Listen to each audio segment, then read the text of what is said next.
Hi everyone, it's Margaret Manning here with 60 and Me. This is the place where women who are aging beautifully come to be inspired. Now, my guests today are going to talk to us about dating in your 50s and 60s, and I have two amazing guests with me here today. Lisa Copeland is a best-selling author and a love coach and dating expert. She works almost exclusively with women over 50, and she helps them to get confidence in getting back into the dating world, and especially online. So welcome, Lisa. Hi, Margaret. It's nice to be here. It's great to have you. And Ken Solon is my second guest. Now, Ken is the author of 2 books about men and relationships. He has written senior dating articles for Huffington Post, AARP, Maria Shriver, and he's a contributing writer now to the AARP Disrupt Aging newsletter. Ken is also a dating coach, and he works with women over 50. And he's also an actor, a voice actor, and he records novels for Audible.com. So welcome, Ken. Thank you. Nice to be here. Thanks for having me. It's really great to have you both here. And I've got to share with everyone, this is an international call because Lisa is coming in from central Midwest USA. I am based in Switzerland, and Ken is joining us from Chiang Mai in Thailand. So we couldn't be more diverse. We're all different times of the day and night represented here. So Ken and Lisa, we have got a community of women over 60, over 50, 60, and they are always thinking about this issue of how to establish relationships with men as they get older. And, you know, it's a real challenge for them because there's trust issues, there's how to approach the whole thing. I'd love you to each give us some advice for women who are trying to maybe get back into the dating game in the 50s and 60s. So Lisa, what would you say? The best advice I could give is, first of all, heal from the past relationship you've been in. Because what happens is if you don't, you're going to definitely reattract just what you left. And also by healing, you're getting yourself back, you're getting your passion in life back. And when you're getting your passion in life back, that is what men are so attracted to inside of you. Yeah. So you want to really have that passion come back and just get yourself back before you get out and date. You're right. So many women have had very disappointing relationships. Many are divorced once or twice. And I think that really is excellent advice. Just start the new chapter. Ken, let's go backwards and forwards. So let's do Lisa do one and then Ken. What advice would you give to women in their dating world? I would say to think outside the box. I almost every single woman I work with over 50 to help date, I'd ask them to pick 6 men that they were interested in. And I said, you know, these are all the same guy with different names. Why do you have, I said, you're kind of stuck on your type, aren't you? So, well, what do you mean? I said, well, they all look alike. They could be brothers. I said, maybe you need to start thinking outside the box a little and maybe date tall guys, short guys, skinny guys, fat guys, whatever. But date somebody different for a change. See how that goes. You know, you're dating maybe 5 or 10% of the men who are out there because that's who fits your rigorous parameters, but it never worked for you. So what's the point? It's kind of like doing the same thing over and over, expecting different results. You're not going to get different results. So that's my advice is get your head out of the past, which is partially what Lisa said also, you know, forget about past, but also forget about past taste, past men. I mean, that just isn't going to work anymore. Well, you know, Lisa, you've talked about this before. Thanks, Ken. I mean, you've talked about this, Lisa, with me about every woman has got this kind of George Clooney person in their mind, you know, who they think that somehow, I mean, I was just in Italy. It's really funny. I was in Italy just going to a thermal spa. It was just a weekend thing. And I wrote on my Facebook page, I just keep seeing Andrea Bocelli everywhere down here. Like, it's so distracting. And isn't it true that women have this view of a man that's their ideal? Yeah. Actually, go ahead, Ken. Go ahead, Ken. No, go ahead. I've actually seen it on both sides of the fence that men and women have this. First of all, we do not like that we're aging. We don't see ourselves as aging, and we go online and it's a big shock because there they are. everybody looks really just like us, but we don't see ourselves that way.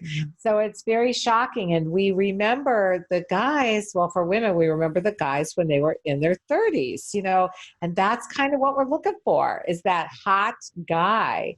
But what most women don't realize is just because he's cute doesn't mean he's going to make you happy. Right. Yeah, and that is actually so true, because we do actually think that everybody else has gotten, I mean, we're the only ones that have kept, remained 25 forever. Everybody else has aged somehow. Isn't that amazing? But they haven't looked in the mirror.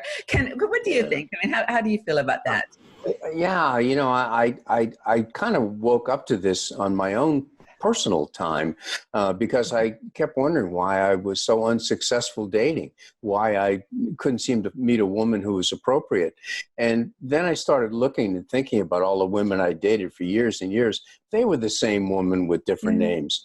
I had a type: short, blonde, curvy, small nose. I mean, it was just crazy, and it never worked. So I started thinking outside the box, so to speak, and started dating anybody.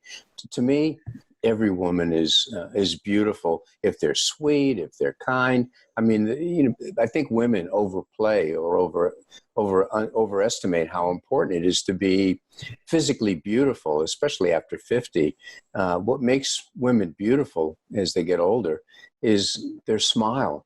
Their sweetness, how they make you feel. Are they disarming, or do they make you feel relaxed? Are they interested in you? Which, of course, is the other side of that, is getting men to remember to ask questions. I can't tell you how many women who've told me, I had a date with this guy. We had coffee for an hour. I told him all about me, but he never told me anything about himself. He only, so I thought, okay, or the other way around. All he talked about was himself and never asked me any questions. It's a two-way conversation. You've got to be curious, haven't you? You've got to be. I love that word you just used, Ken, disarming. And I thought that was a really interesting word, because, when you're talking, and Lisa, maybe you support this, is that when women are talking to men, they have a script in a way, and they don't want to say anything that's going to upset him or, put them off of him. But Ken just said that that's attractive for a woman to be a little bit disarming, a little bit unexpected. Would that be advice you'd give someone? Try to think outside. Yeah, and outside the box is the perfect words that Ken used. And outside the box on a date, I give women my best 35. I give my clients my best 35 first date questions, because what happens is otherwise you get on a date and it's like you're applying for a job. Instead, you're applying for girlfriend, boyfriend, and it's like, how many kids do you have? How many people have you dated? Whereas you come across so much more relaxed if you ask questions that actually bond you from history you've shared together. I think that often happens as one of the disconnects. I've had a lot of men tell me they start out dating, and Ken, you can say yes or no to this, but they start out dating younger women and they find they don't share that common bond of history. And that is a huge issue. And they come back to women their age, because many of them come back. They just try it. And then they come back because they don't have something in common. But I tell them, talk about a TV show that you used to watch. Talk about significant events that happened back in the day when you all were growing up. That way, everyone is more relaxed. You're actually getting to know someone's personality versus their resume. And the personality is a huge thing. That's what really counts. Well, okay, Ken, you're the guy. Yeah, is that true? I mean, imagine that, Lisa's on a date with you and she starts asking you those questions. Is that going to be okay? Is that good? It absolutely would be. Yeah. I got it down to 5 or 6 questions that I suggested my clients, women over 50, ask men on a first date. And of course, the first date should only be for coffee, because you don't want to be stuck at lunch or dinner. Men all have this romantic notion about, oh, well, let's have dinner. Well, that doesn't work. You go to a dimly lit or candlelit place and it's beautiful. You're drinking wine. You're not going to ask the hard questions. No. So I give them these questions, and I can't tell you how many women say, oh, God, I can't ask these questions. Any guy who I ask these to is going to want to probably walk away. And I said, if he walks away when you ask these questions, he's doing you a favor. And the first question I always told, and I won't go through the list, but the first question, because I always thought it was the most important, is, especially because you're over 50, what kind of work have you done on yourself? Have you been in any groups? Have you done individual therapy? Have you read any books about relationships? Have you read any newspaper articles, magazine articles, anything, TV shows? Have you done, I mean, the point is, have they done anything to show they have an interest in becoming a bigger person, a better person, a person in more bloom, so to speak? And women were so afraid. But I said, these 5 questions, you have to be willing to answer them too, because a guy could tell you and they say, hey, how about you? So you better be ready to answer all the questions you're going to ask, because otherwise it isn't fair. Yeah. That's a good one, but I can see a lot of men being a little bit not turned off by that, but like thinking a bit, what do you think, Lisa? Is that one of your questions too? Or no, I just treat a first date more as having fun, and getting to be relaxed and getting to know someone. Uh-huh. But I understand where Ken's coming from, because a lot of women will say to me, men are just not growing. They're really, Ken, they're really stagnant. And that is a great question for finding out, hey, are you growing? Are you moving forward, and not just sitting in front of the TV watching Andy Griffith, every day? Yeah. Or am I just the next woman in line? Right. Yeah. So absolutely. I think women need to be fearless about asking the important questions, because if you're going to waste time on a first date, just sticking with the marshmallow fluff, you're going to have an awful lot of dates before you find out who this guy really is. Some things are non-negotiable. Emotional growth, growth as men, whatever it is, that's critical. If you're still living like you're the same guy, I had a really good friend once in the old days, and he said, every time I talk to you, you're reinventing yourself. He said, I'm the same guy I've been for 40 years. And I said, gee, did you hear what you just said? Yeah. You're the same guy you've been for 40 years? Why would that be good? Why would that be a good thing, to be the same guy? Where's the growth? Where's the interest in becoming a better person, a bigger man, something? So I think, Ken, I think in a way, though, I mean, Lisa, you can jump in here. I think that you're a little bit of a unique man, because I think, no, seriously, because I do think, and this is a conversation we have a lot on 60andMe, when women retire, when they get to be 60, they're ready to go for it, to reinvent themselves, to travel, to try new stuff. A lot aren't, but many are, and they're drawn by that desire to the bucket list. Guys, in my experience, tend to be a little bit different. They're not interested in growth, but they just want to relax. They just want to hang out and play golf, or not be nagged at anymore. Or, you would not believe some of the responses I get on 60andMe to dating interviews I've done with Lisa. It's like there's a real negativity towards women. There's a kind of, I'm not going to change anymore for women in my life, which is in a way what you're asking. So, Lisa, what do you think? Well, go ahead. Wouldn't you want to find that out right away? Well, true. That's my point. Find out right away so you don't waste your time. But they may be the only guy in town. Or the only. Well, and you're gonna have to get it. You're gonna have to be willing to travel, I guess. I kind of have the belief that at this time in our lives, we're here to support each other, to have fun, to play. I think I always recommend to my clients, find someone that's going to be there for you through the thick and the thin. I always am growing too, but what I found is I don't need a man to be doing what I'm doing. I need him. I don't need anything. I want the support. I want the play. I want the laughter. I don't want the seriousness of how I'm growing all the time. If that's in the relationship constantly, it becomes exhausting for me. Yeah. So for me, I want a fun person, because I could be so serious, but I could be fun too. So, but I know that it is important, if that is so important to you, to ask that question about growth. And I know there's people that they have to have a partner that's always growing.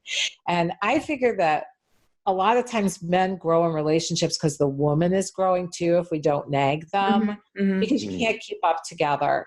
But growth is also very subjective as to how you're growing, and people do just grow in different ways. And I think it's a bigger picture thing for most women Mhm. and probably men, what else do they bring to the table? Is it what Right. I really want and need? Yeah. Well, I'm. one of Go ahead, Ken. oh, go ahead. No, go ahead, Ken. I, It's fine. I was just going to say one of the questions I think it's really critical to ask, and this comes from doing almost 40 years of men's work, facilitating men's groups. Do you have any, to ask a fellow on a date, do you have any men friends? Because a lot of guys are loners. They don't make good partners. A guy without men friends is a problem because they don't really understand about intimacy, because best friends, men friends, have emotional intimacy, or at least they're, a guy who's a loner is not a good candidate for a partner. You want somebody who's got friends, who has a life outside of you. He's not sitting on the couch waiting for you to come home every Tuesday when you're, at your women's group or at your dance class or whatever it is. Men have to have men friends. That connection with other men teaches men about relationships, because male relationships require a certain amount of knowledge and interest in emotional intimacy. So a guy with no men friends, man, look out. That's a bad sign. This is great advice. I'm so happy that we've got, and thank you, Ken, for the male perspective. And Lisa, as always, you're doing a really good thing of bringing it back to the point of, let's just have a good time here. We're here to be partners in this. This is no competition. And I want to stop here because we're going to have a couple of more opportunities to chat with each other. But I think that this is a lot to digest that we've discussed, and I think people will enjoy it. Please leave your comments below for Ken and Lisa. They both have websites, kensolin.com. Lisa is findaqualityman.com. And look forward to chatting with you some more. But any last advice, Lisa? 10 seconds advice for women? To really get to know yourself. That growth does start within you first, and to lighten up and have fun. Yeah. Okay. And Ken? I would agree. You can't begin to have a relationship if you don't know who you are. Yeah. So I agree. Good journey. Okay, good. Well, thank you both again for being here. We'll talk again soon. Thank you so much, both of you.